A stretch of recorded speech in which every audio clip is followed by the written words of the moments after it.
Hello नमस्कार दोस्तों, मैं राजू शर्मा आपका दोस्त। आज की बातें कुछ अलग हैं दोस्तों। आज की बातें हैं अपने बारे में,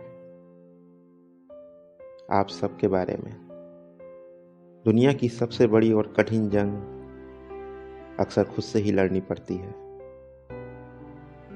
जहाँ समस्या एक नहीं अनेकों होती हैं। प्यार में दिल टूटता है और अपनों से हारना पड़ता है।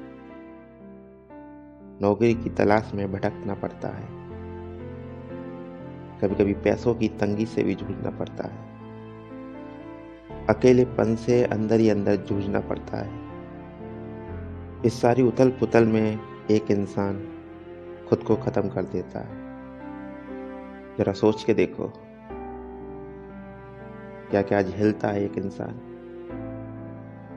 अंदर ही अंदर उसे लड़ना पड़ता है अपने आप से।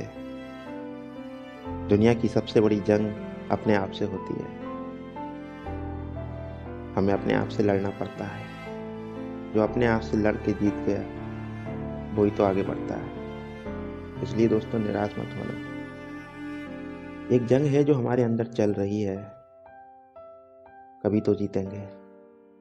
कोशिश करते रहेंगे अपने आप से लड़ने की। ये थी दोस्तों आज की कुछ बातें हर इंसान की, जो अपने अंदर एक नई जंग लड़ रहा है।